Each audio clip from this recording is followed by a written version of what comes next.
Hello, everyone, and welcome to Firstpost America. I'm Eric Hammond. We're live in the nation's capital in Washington, D.C. And today, Donald Trump goes on the attack both at home and abroad. We'll bring you the latest from the United States and around the world. But first, here's a look at the latest headlines. The Canadian dollar and Mexican peso fall as the countries brace for punishing tariffs that President Donald Trump said would be imposed on Saturday. Russia says Ukrainian soldiers killed 22 people in the Kursk region, including 8 women who were allegedly sexually assaulted before being executed. Israel launches overnight airstrikes in the Bekaa Valley in eastern Lebanon, hitting multiple Hezbollah targets and killing 2 people. The strikes come 2 months into a fragile ceasefire. Myanmar's military junta extends the state of emergency for another 6 months as it struggles to maintain its grip on power 4 years after the deadly coup. And Haiti's Transitional Council says the Caribbean nation, which was marred by gang violence, will hold its long-awaited general election around November 15th of this year.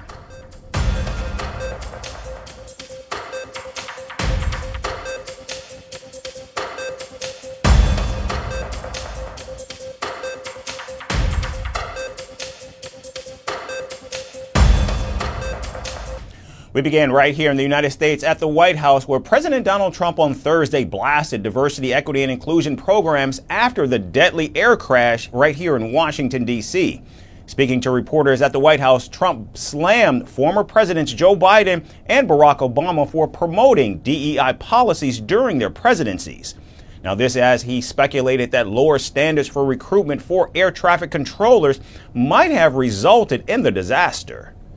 Targeted disabilities are those disabilities that the federal government, as a matter of policy, has identified for special emphasis in recruitment and hiring.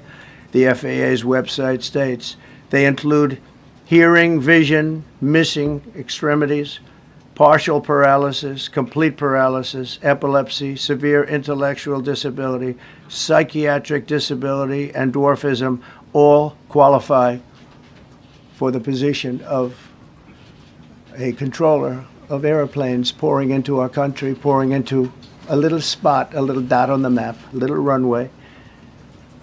The initiative is part of the FAA's Diversity and Inclusion Hiring Plan. Think of that. The initiative is part of the FAA's Diversity and Inclusion Hiring Plan, which says diversity is integral to achieving FAA's mission of ensuring safe and efficient travel. I don't think so. I think it's just the opposite. Now, the deadly crash, which sent shockwaves across the nation, occurred on Wednesday night as an American Airlines jet was preparing to land at Ronald Reagan National Airport here in Washington, D.C. A Black Hawk helicopter of the United States military collided with the passenger plane at around 400 feet above the Potomac River, exploding and crashing into the water. All 64 people on board the plane and 3 soldiers on the helicopter were all killed in the accident. Now, asked about whether he would actually visit the crash site, Donald Trump had a sarcastic response that did not sit well with his critics.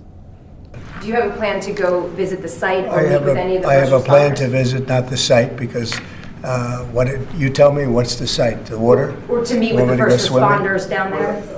I don't have a plan to do that, but I will be meeting with some people that were very badly hurt with their family member, obviously, but I'll be meeting with some of the families, yeah. Now, during the presser, President Trump also slammed a reporter who criticized him for getting ahead of the investigation without any evidence.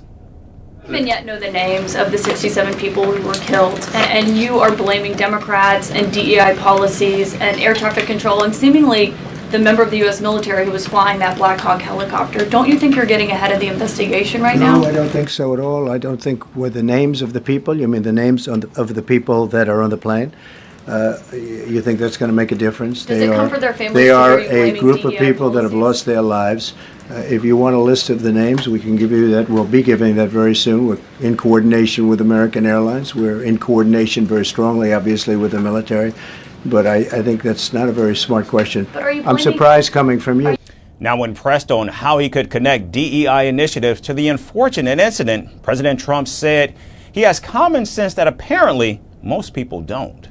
I understand that. That's why I'm trying to figure out how you can come to the conclusion right now that diversity had something to do with this crash. Because I have common sense, okay? And unfortunately, a lot of people don't. We want brilliant people doing this. This is a major chess game at the highest level. When you have 60 planes coming in during a short period of time, and they're all coming in different directions, and you're dealing with very high-level computer work and very complex computers. And one of the other things I will tell you is that the systems that were built, I was going to rebuild the entire system, and then we had an election that didn't turn out the way it should have, but they didn't build the systems properly. Now, President Donald Trump and his team have regularly attacked the DEI initiatives, claiming that they have divided Americans and weakened the nation. Now, after this tragedy, President Trump signed a memorandum to end diversity hiring in the aviation sector. And he also signed an executive order to appoint a new leader of the Federal Aviation Administration. And now it remains to be seen how many more tragedies will Donald Trump use to advance his conservative agenda. And staying with the president, the commander-in-chief has threatened the BRIC nations with 100% tariffs for trying to replace the U.S. dollar as the dominant currency in global trade. In a social media post, President Trump stood against de-dollarization, saying Washington needs a commitment that these countries would neither create a BRICS currency nor back any other currency to replace the dollar. Trump also added that if BRICS nations want to use another currency, they can say hello to tariffs and goodbye to America. Now, this is not the first time the president has made such a threat to the BRICS that consist of Brazil, Russia, India, China, South Africa, Iran, Egypt, Ethiopia, the United Arab Emirates, and Indonesia. Remarkably, on the first day in office, Trump mistakenly referred to Spain as a BRICS member and warned of hefty tariffs. Spain is very low. And yet, are they a BRICS nation? What? They're a BRICS nation, Spain. You know what a BRICS nation is? Well, you'll figure it out. But, and if the BRICS nations want to do that, that's okay, but we're going to put at least a 100% tariff on the business they do with the United States. You know what the BRICS is, right? You guys know. Brazil, you know what I'm Russia. saying, right? You know what I'm saying. The president also went after the BRICS after winning their presidential election and threatened Russia, Brazil, India, and China with tariffs separately. Originally founded in 2009, the BRICS alliance is conceived as a counterweight to the group of 7 or G7 developed nations, which include the United States, Canada, the United Kingdom, Italy, Germany, France, and Japan. While the BRICS do not have its own currency, the member states have promoted their trade in local currencies. Prior to Indonesia's addition earlier this month, the BRICS accounted for 46% of the world's population and 35% of the global GDP. Meanwhile, Brazilian President Lula da Silva says he will impose reciprocal tariffs on the United States if, in fact, Donald Trump makes a move. It's very simple. If Donald Trump taxes Brazilian products, there will be reciprocity from Brazil in taxing products that are exported to the United States. For my part, what I want is to improve our relationship with the United States. Export more if necessary, import more if necessary, and to maintain our 200-year relationship. Now, during various meetings, the BRICS leaders have called for the de-dollarization to advance their local currencies in bilateral and multilateral trade. Together with our BRICS partners, we are using our national currencies in about 65% of the settlements. This is a natural process. But now, despite all of this, the United States dollar remains the world's dominant reserve currency. And while President Trump thinks he can bring down taxes for U.S. citizens by tariffing other countries, critics argue that the unnecessary import duties on the BRICS will drive up costs for American consumers and businesses. And on Thursday, Kash Patel appeared before the Senate Judiciary Committee as the nominee for the director of the FBI. He was grilled by Democratic lawmakers for his previous comments calling for dismantling the FBI. The Indian American also was involved in a heated back and forth as he dodged questions when asked if President Joe Biden won the 2020 election. As senators questioned his loyalty to President Trump, he defended his stance, promising transparency and focus on community safety if confirmed. Our next report brings you more on Donald Trump's FBI nominee, who could soon lead America's most powerful law enforcement agency. On a crisp Thursday morning at the Capitol Hill, a packed room waited for Kash Patel to speak, as all eyes were on Donald Trump's nominee for FBI director. But instead of launching into a rehearsed speech, he surprised everyone with a warm Jai Shri Krishna greeting for his parents, who sat proudly in the front row. I'd like to welcome my father, Pramod, and my mother, Anjana, who are sitting here today. They traveled here to get here from India. My sister's also here, Nisha. She also traversed the oceans just to be with me here today. It means the world that you guys are here. Jai Shri Krishna. It wasn't just a respectful nod to Patel's roots, it was a bold declaration of who he is. A devout Hindu, the son of immigrants, and now a history-making contender to lead America's most powerful law enforcement agency. But Patel's journey to this moment was anything but smooth. Growing up in New York as the son of Indian immigrants from Uganda and Tanzania, he faced racism from a very young age. He kept his testimony brief, but the weight of his words hung heavy in the room. I was subjected to a direct and significant threat on my life, and I put that information in the record. I had to move. In that threat, I was called a detestable, and I'll apologize if I don't get it all right, but it's in the record, a detestable sand nigger who had no right being in this country. You should go back to where you came from. You belong with your terrorist home friends. That's what was sent to me. That's just a piece of it. But despite the hate, Patel never turned bitter. Instead, he clung to his values his parents had instilled in him: hard work, respect, and faith. Republican Senator Thom Tillis praised Patel's upbringing, noting his respect for all religions and his commitment to justice. It's my honor to introduce Kash Patel, President Trump's nominee to be FBI director. I've completed due diligence on his life and career, and I'm convinced that Kash possesses significant expertise and ironclad commitment to justice, and he's an outstanding choice to lead the FBI. But Patel's past comments about the FBI loomed large in the hearing. He had once suggested turning the agency's headquarters into a museum of the deep state and scattering its employees across the country to chase down criminals. These remarks fueled concerns, mostly from Democrats, who questioned Patel's readiness for the role. The FBI plays a critical role in keeping America safe from terrorism, violent crime, and other threats. Our nation needs an FBI director who understands the gravity of this mission and is ready on day one, not someone who is consumed by his own personal political grievances. The American people deserve an FBI director focused on keeping our families safe from terrorism, drug trafficking, and violent crime, not this checklist of grievances we find in this book. Mr. Patel, your record makes it clear you're not that person. Due process must be provided without bias to all Americans. And if we cannot provide due process to the worst, then there can be no due process for anyone, and our constitutional republic fails. The priority of the FBI, if I'm confirmed, will be to ensure that our communities are protected and safeguarded and our children have parks to play in and not needles to walk over.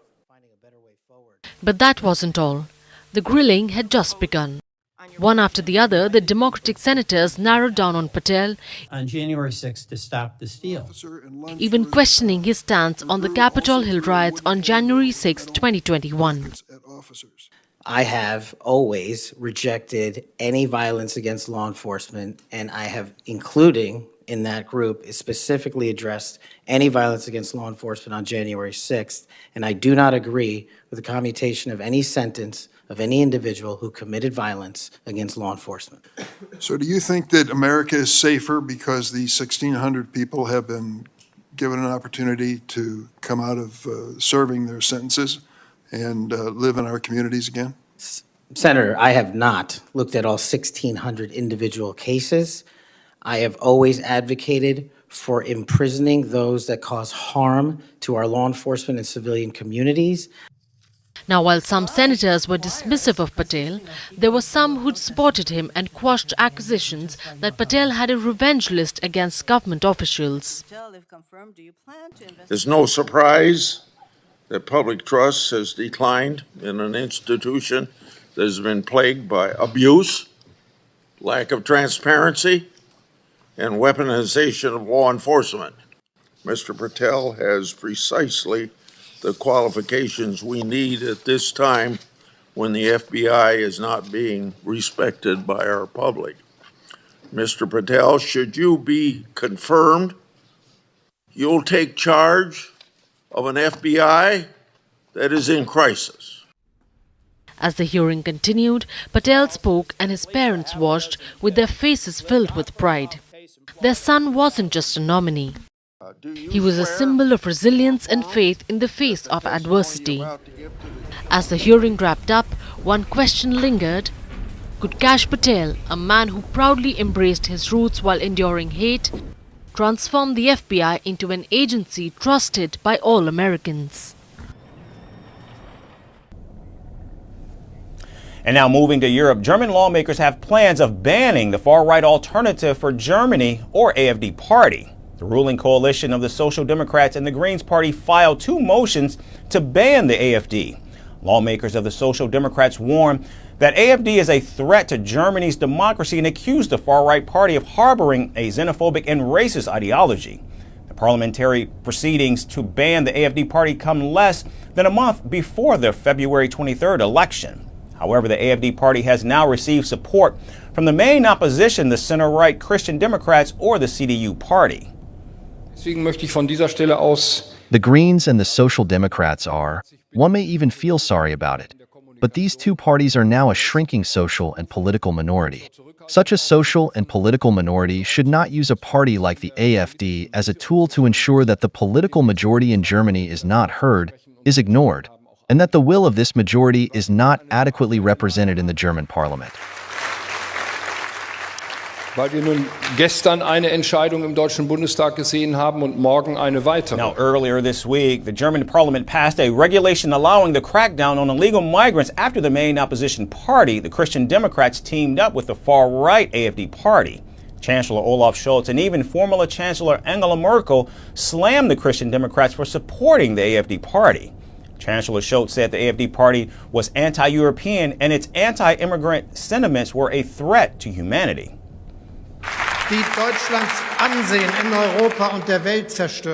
There are forces who destroy Germany's reputation in Europe and the world, undermining the foundations of the European Union, which we need especially in these times and for which we as Germans bear a special responsibility. That is exactly what you are doing, Mr. Merz, when you say we simply no longer apply European law at our borders. That is the answer of the populists. Meanwhile, the AfD party continues to rise in popularity amid a wave of growing anti-migrant sentiments following 2 recent terror attacks, which were carried out by immigrants. And supporting the rise of Germany's far-right is billionaire Elon Musk, who is now openly backing the AfD party, but also urging Germans to move past their guilt associated with Hitler's Nazi Germany. There should be more determination by individual countries. So I very much hope that that the AfD does well, and that Alice Beadle does become chancellor. I think that would be very good for Germany. I think there's frankly too much of a focus on past guilt, and we need to move beyond that. Children should not be guilty of the sins of their parents, or even let alone their parents, their great-grandparents, maybe even. With pressure mounting on the German government to crack down on illegal migration along with the rise of the AfD party, many Germans are worried that banning the far-right party would only increase their popularity and polarize the February election even more. And Elon Musk, the billionaire who's reshaping technology, space travel, and social media, is now at the center of a different debate. Nominated for the 2025 Nobel Peace Prize for his advocacy of free speech, Musk's recognition has ignited both praise and outrage. While he's hailed by some as a defender of open dialogue, others argue his actions contradict his words. From lawsuits against critics to selective censorship on his social media platform X, Musk's record raises serious concerns. Our final report brings you more. Elon Musk is known for pushing boundaries in tech and space. And now his name has surfaced in a different arena, the Nobel Peace Prize.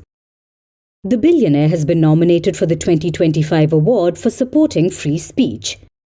European Parliament member from Slovenia, Branko Grims, submitted the nomination, praising Musk for defending the fundamental human right of freedom of speech. But Musk wants no part of it. His response was blunt: "I don't want any prizes." He has long rejected personal accolades, saying his focus is on advancing technology and free speech, not seeking recognition. However, his actions tell a different story. While Musk often claims to champion free expression, his track record raises serious questions. Musk's takeover of X, formerly Twitter, was supposed to make the platform a haven for free speech. Instead, it has led to selective censorship. Certain topics and terms, like cisgender, have been restricted, contradicting his stated mission. And many see this as proof that Musk's version of free speech serves his own interests. Then there are the lawsuits. Musk has repeatedly used legal threats to silence critics. One major example is his lawsuit against Media Matters. The watchdog group reported that ads from major brands were appearing next to neo-Nazi content on X. So instead of addressing the issue, Musk sued using a questionable consumer fraud argument. Critics said the lawsuit was designed to intimidate and financially drain Media Matters, which later had to lay off staff due to mounting legal costs. I just don't think it would be good if he had all that control. And just because he has a lot of money doesn't give him all that power. What do you think? Yeah, I agree. I just feel like if you have all that money, it's easy to buy your way to take control over speech and stuff like that, and that just shouldn't be allowed. It's not good. Now, Musk isn't just using legal threats to control narratives of the media. The tech mogul in the past has also waged war against a justice of Brazil's Supreme Court.